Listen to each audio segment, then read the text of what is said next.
काषाय वस्त्रं करदण्डधारिणं कमण्डलूपद्मकरेण शङ्खं चक्रं गदाभूषितभूषणाढ्यं श्रीपादराजं शरणं प्रपद्ये।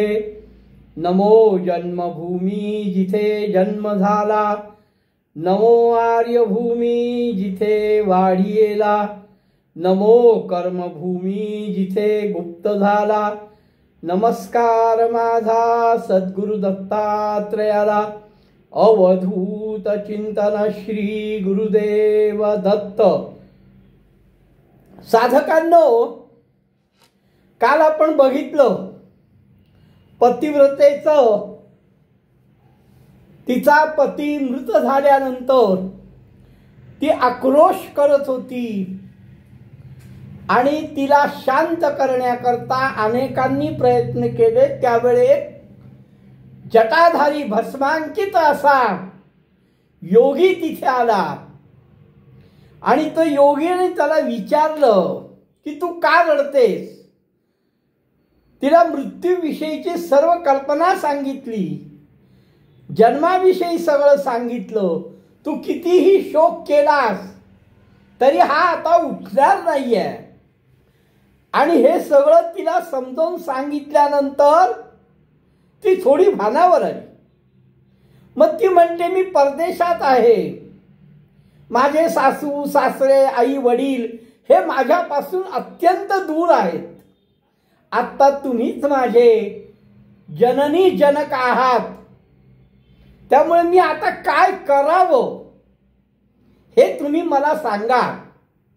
त्यावेळेस तो योगी पतिव्रतेचे धर्म सांगणार आहे, पण त्याआधी तो काशीखंडापासून सुरुवात करतोय। स्कंद पुराणामध्ये काशीखंडामध्ये जे वर्णन आहे तिथून तो सुरुवात करतो। त्याचं कारण काशीखंडामध्ये अगस्त्य ऋषींचा आश्रम होता आणि त्या अगस्त्य ऋषींची पत्नी लोपामुद्रा ही महान पतिव्रता होती, पतिव्रता शिरोमणी। तिच्याबद्दल बोलताना स्कंद पुराणात असं सांगितलंय की ती म्हणजे पतिव्रता शिरोमणी, दुजी नव्हती आणि कोणी दुसरी कोणी नव्हती। असता तेथे वर्तमानी, आणि ती पतिव्रता काशीखंडात असताना काय घडलं त्या अगस्तींच्या शिष्यामध्ये विंध्याचल नावाचा जो पर्वत आहे तो विंध्याचल अगस्तींचा शिष्य होता आणि नारद एकदा फिरत फिरत त्या विंध्याचलाकडे गेले। तो विंध्याचल अतिशय नयनरम्य असा विंध्याचल पर्वत पाहून नारद खुश झाले। नारदांनी त्याला सांगितलं की तू अतिशय सुंदर आहे, मनमोहक आहे, तुझ्यावर अनेक प्रकारचे वृक्ष आहेत, पण एक सांगू का, तू मेरू एवढा उंच नाहीस। त्यामुळे त्या विंध्याला राग आला आणि त्यांनी ठरवलं मी वाढणार, म्हणून तो वाढत वाढत वाढत इतका वाढला की सूर्यमंडळाला जाऊन भिडला। स्वर्गभुवनामध्ये सूर्यमंडळाला भिडला। त्यामुळे झालं असं की विंध्याचलच्या दक्षिण भागाला सर्व अंधकार झाला आणि ऋषी मुनींची कर्म राहिली, कारण अंधार झाल्यामुळे यज्ञ यागादी कर्म करता येईना, आम्ही करता येईना। म्हणून ते इंद्राकडे गेले। इंद्र चिडला, ब्रह्मदेवाकडे गेला। तेव्हा ब्रह्मदेवानी सांगितलं काही नका करू, फक्त एक करा, काशीखंडामध्ये अगस्त्य ऋषी जे राहतात त्यांना दक्षिणेला पाठवा। त्यांनी काय होईल तर विंध्याचल हा अगस्त्य ऋषींचा शिष्य आहे. आपला गुरु समोरून येतो आहे म्हटल्यानंतर विंध्याचल नतमस्तक होईल आणि अगस्ती त्याला सांगतील की तू आता वाढू नकोस, तू आहे तेवढाच राहा. आणि मग गुरु आज्ञा शिरसावंद्य मानून विंध्याचल काही वाढणार नाही. काय सांगतात ब्रह्मदेव, सांगेल अस्ति शिष्यांशी, अगस्ती शिष्यांना सांगेल त्या, वाढो नके म्हणे त्यासी, गमन करिता शिखरेसी, भूमी समान करील. अगस्तींनी फक्त त्याला एवढं सांगितलंय, बघ तू वाढू नकोस आणि जर तू माझं ऐकलं नाहीस, अगस्ती गुरु होते, तर मी तुला भूमी समान करीन. आणि या कारणे तुम्ही आता त्वरित काशीला जा आणि अगस्तींना फक्त दक्षिणेला जायला सांगा. आणि म्हणून अगस्ती ऋषींच्या आश्रमात देवांसहित सर्व ऋषीमुनी आलेले आहेत. त्यामध्ये देवतांचे गुरु बृहस्पती हे सुद्धा आले आहेत. देखोनिया अगस्ती ऋषी, अगस्तींनी या सगळ्यांना बघितलं, सगळ्यांना नमस्कार केला की इंद्रादी देव आणि त्यातल्या त्यात देवतांचे गुरु बृहस्पती हे माझ्या आश्रमात आलेले आहेत. यथोचित त्यांचा सत्कार केला, त्यांची पूजा केली, अर्घ्य पार्घ्य देऊनिया पूजा केली भक्तीने. अतिशय भक्तियुक्त अंतःकरणाने अगस्तींनी देवांची, इंद्रांची, बृहस्पतींची पूजा केली. अगस्तींची करती स्तुती. ती पूजा केल्यानंतर देव आणि बृहस्पती अगस्तींची स्तुती करतायत. दोन कारण आहेत. एक, अतिशय यथोचित सत्कार झाला आहे, आपला मान सन्मान ठेवला आहे म्हणून, किंवा अगस्तींना आता दक्षिणेला जाण्याची आज्ञा करायची आहे, त्यांनी ऐकलं पाहिजे म्हणून.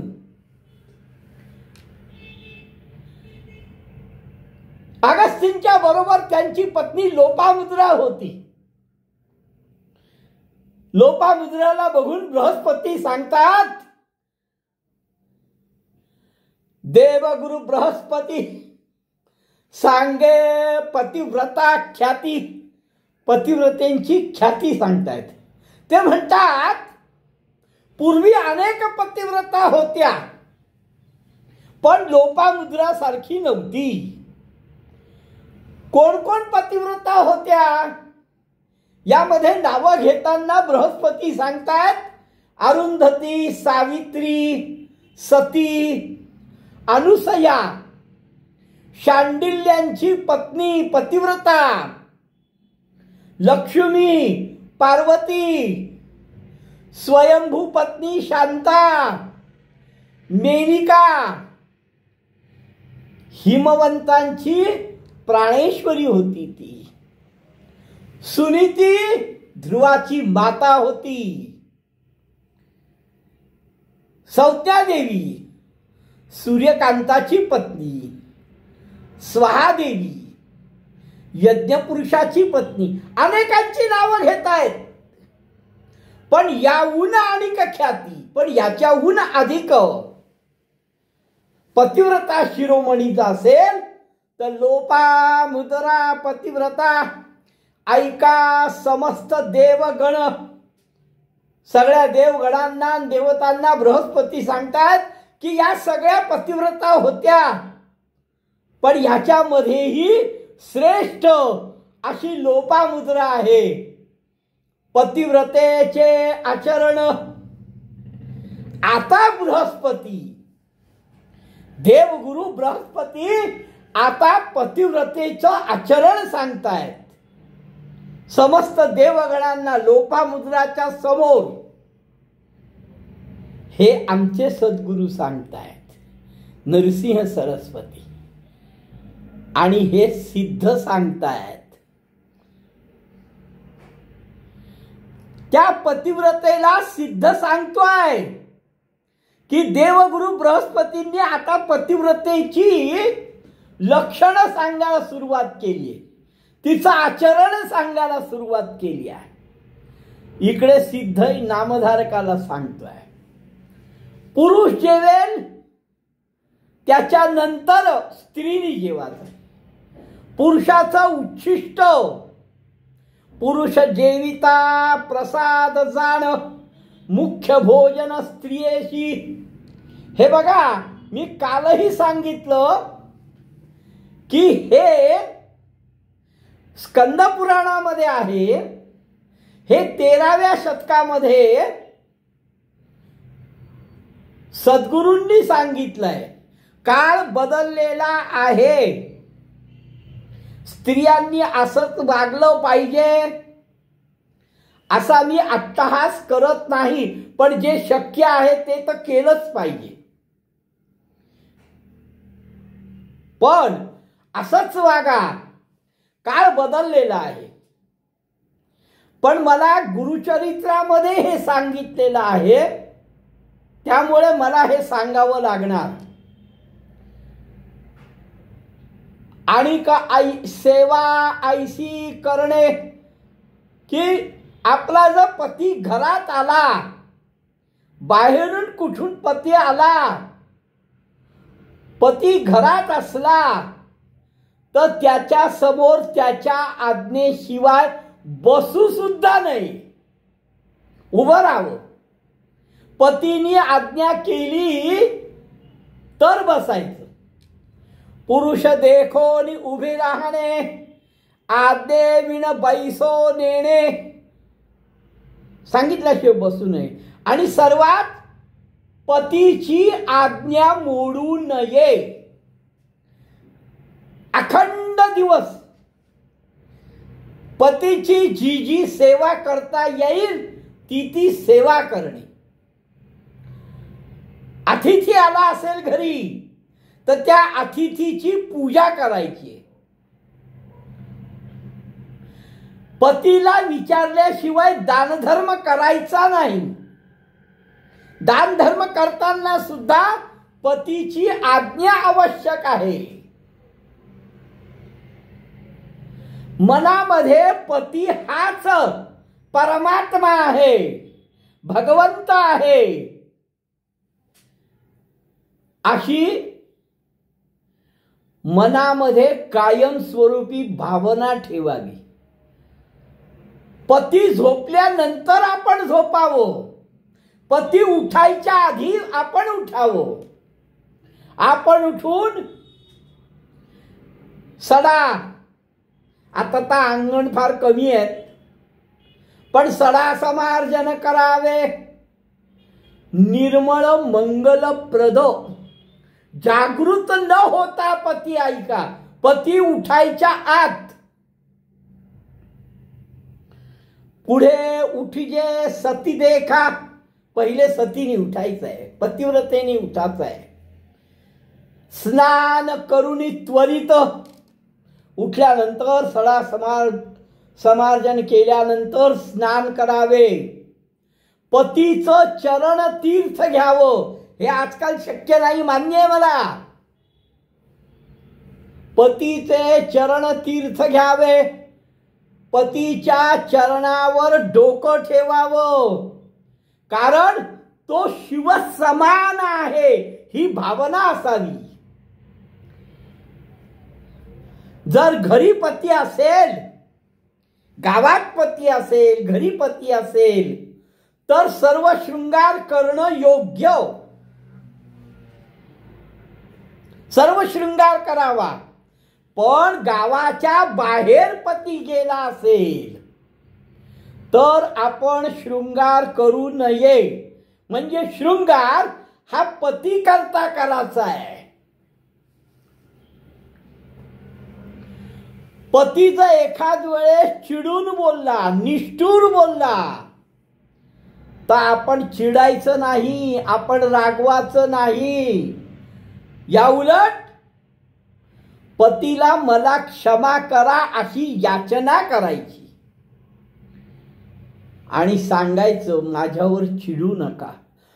पती आपल्यावर चिडला आहे म्हणून त्याच्याविषयी मनात राग धरायचा नाही. हे पतिव्रतेचं लक्षण स्कंद पुराणामध्ये गुरु बृहस्पती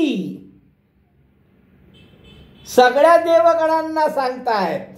लोपामुद्रेला बघून त्यांनी हे सगळं सांगायला सुरुवात केली. जर पती बाहेरून कुठून येत असेल तर पतीच्या समोर पहिल्यांदा आपल्या स्त्रीने जायचंय.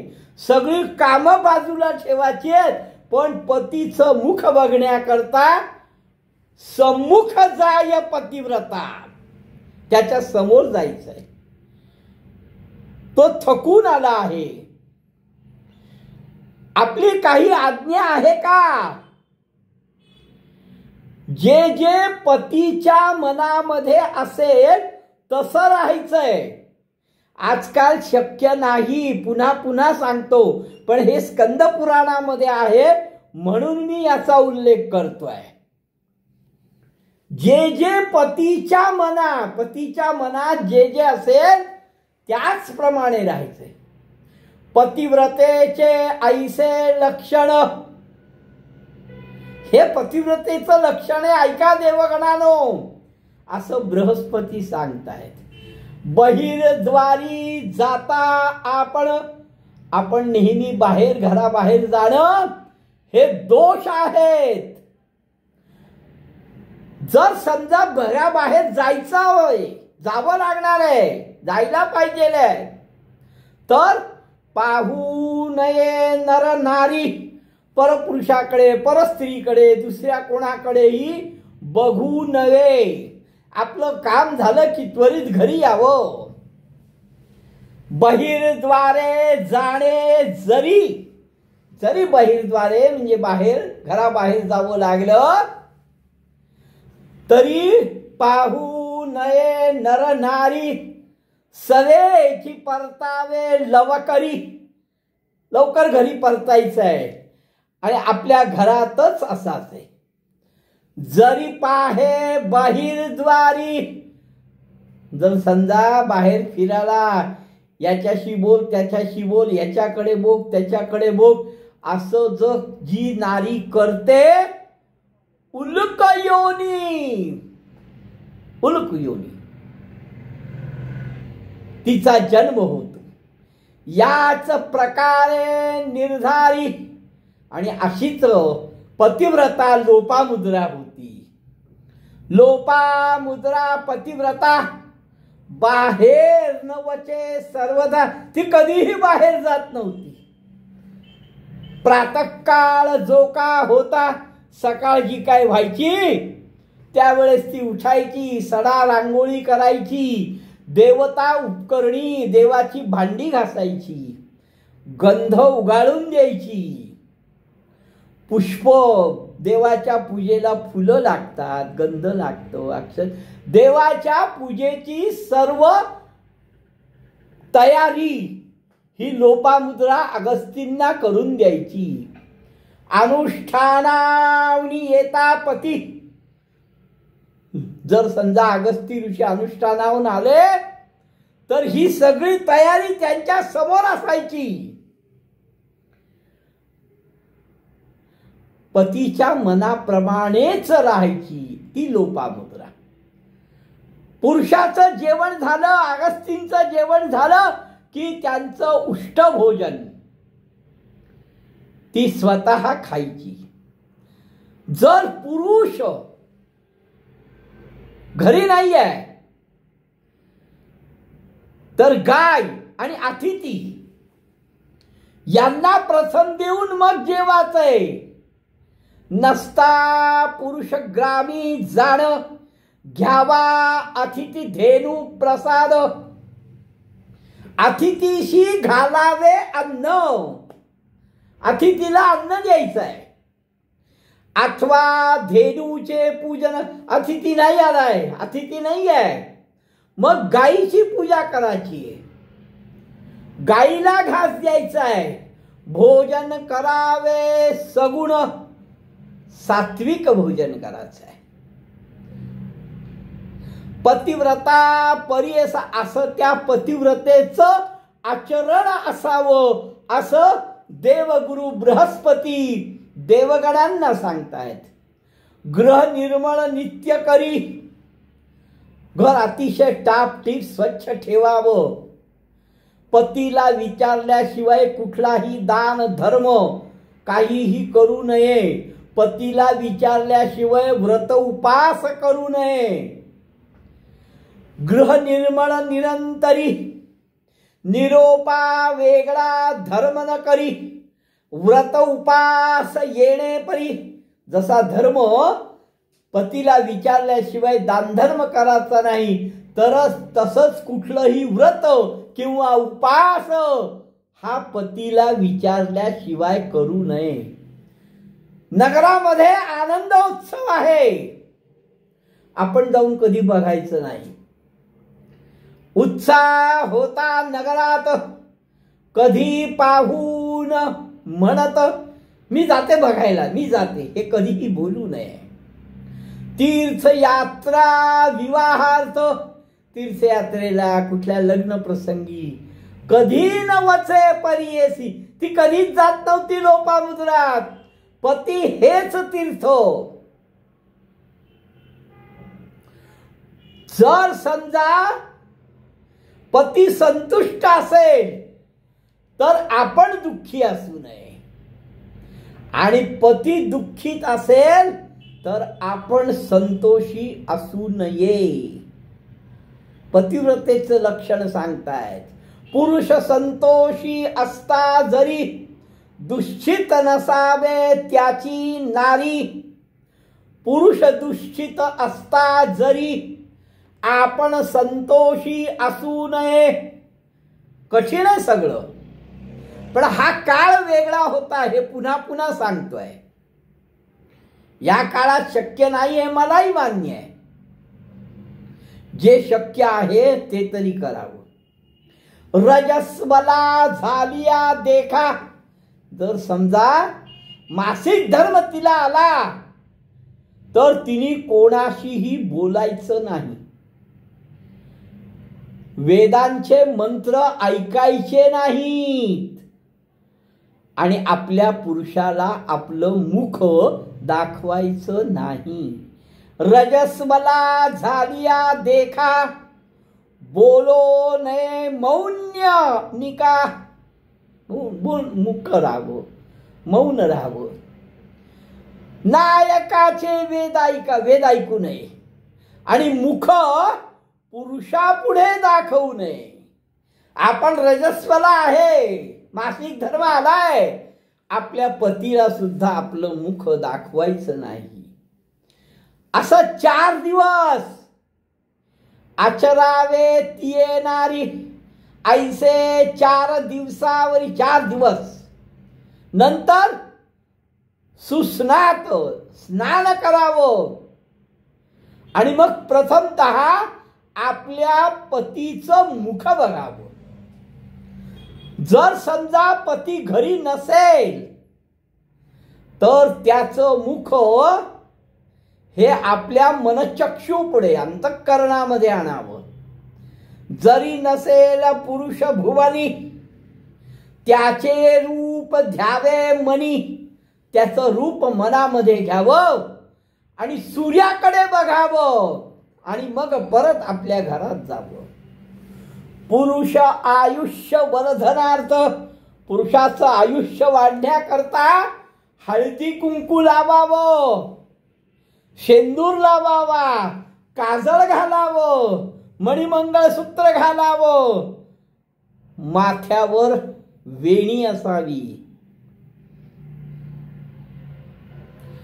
तांबूल घ्यावं, विडा खावा, असावी तिचे माथा वेणी, माथ्यावर फुलं वेणी अशी असावी, हारी करी कंकणे, हातामध्ये बांगड्या, जोडवी, हे सगळं पुरुषाच्या आयुष्य वृद्धी करता आहे. न करावे इष्टत्व शेजारणीशी, आपल्या शेजारच्या बाईशी मैत्रत्व करू नये. रजक कुंटीन म्हणजे धोबीन कुंटीन, जैन स्त्री, द्रव्यहानेसी इष्टत्व करता हानी होय. या स्त्रियांशी संपर्क करू नये. पुरुष निंदक स्त्रियेशी, ज्या स्त्रिया आपल्या पतीची निंदा करतात, न बोलावे तियेसी, तिच्याशी बोलू नये. बोलता दोष घडे तिसी, तिच्याशी बोलल्यानंतर दोष आहे. सासू सासरे नणंद जाऊ दीर यांना सगळ्यांना सोडून राहू नये. अशी सगळ्यांना सोडून जी राहील ती पुढच्या जन्मी श्वान योनी, कुत्र्याच्या जन्मात जन्माला येईल, स्कंद पुराणामध्ये सांगतायत. आणि देवगुरु बृहस्पती सांगतायत, कपडे न घालता स्नान करू नये, उखळावरती मुसळावरती बसू नये.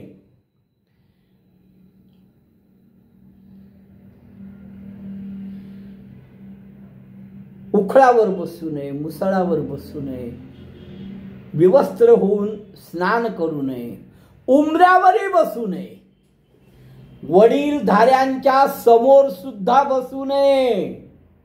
असं पतिव्रतेचं लक्षण देवगुरु बृहस्पती सांगतायत. पती सवे विवाद, पती बरोबर वाद करू नये, त्यांनी महादुःख प्राप्त होतो. पती अंतःकरणी उद्वेग, पतीच्या अंतःकरणामध्ये कधीही राग उत्पन्न झाला नाही पाहिजे. जरी असे अभाग्य पुरुष, जरी तो दुर्भाग्य पुरुष असेल, त्याचं भाग्य चांगलं नसेल, त्याचं काही व्यवस्थित होत नसेल, तरीही तोच मानावा हरी. जरी असे अभाग्य पुरुष नपुसक जरी असेल व्याधिष्ट, त्याला रोग झालाय, तरी देवा समान मानावा, तरीही तो देवाचा समान आहे असं म्हणावं. तैसा पुरुष असेल जरी, कसा नपुसक, व्याधिष्ट, दरिद्री, असा पुरुष जरी असला तरी तोच हरी आहे. त्याचं बोलणे रहाटे तरी, असा पुरुष असला तरीही त्याच्या म्हणण्याप्रमाणे वागलं तर परमेश्वराला प्रिय होतो. पतीचे मनी जी आवडी, पतीला जे आवडतं, पतीला जी साड्या जे वस्त्र आवडतात तशीच नेसावी.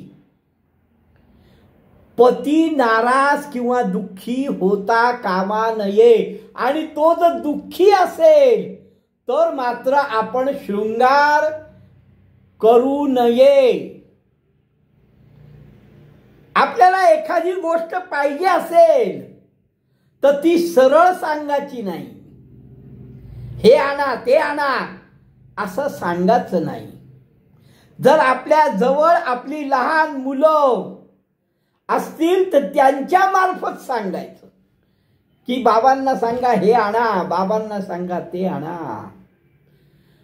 तयामुखी सांगावे.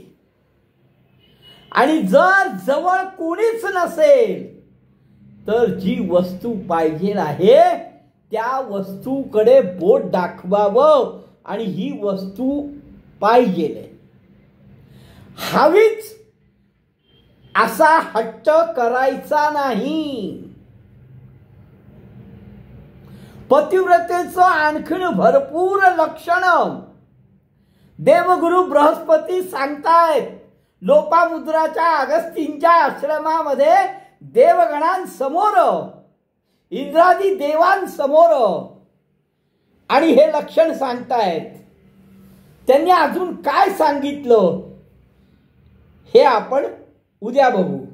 पुन्हा एकदा सांगतो की हे 13व्या शतकामध्ये नृसिंह सरस्वती स्वामी असताना गुरुचरित्रामध्ये देवगुरु बृहस्पतींनी सांगितलं आहे. आजच्या काळात शक्य नाही, पण जे शक्य आहे ते करावं. अजून त्यांनी काय सांगितलं ते आपण उद्या बघू. अवधूत चिंतन श्री गुरुदेव दत्त.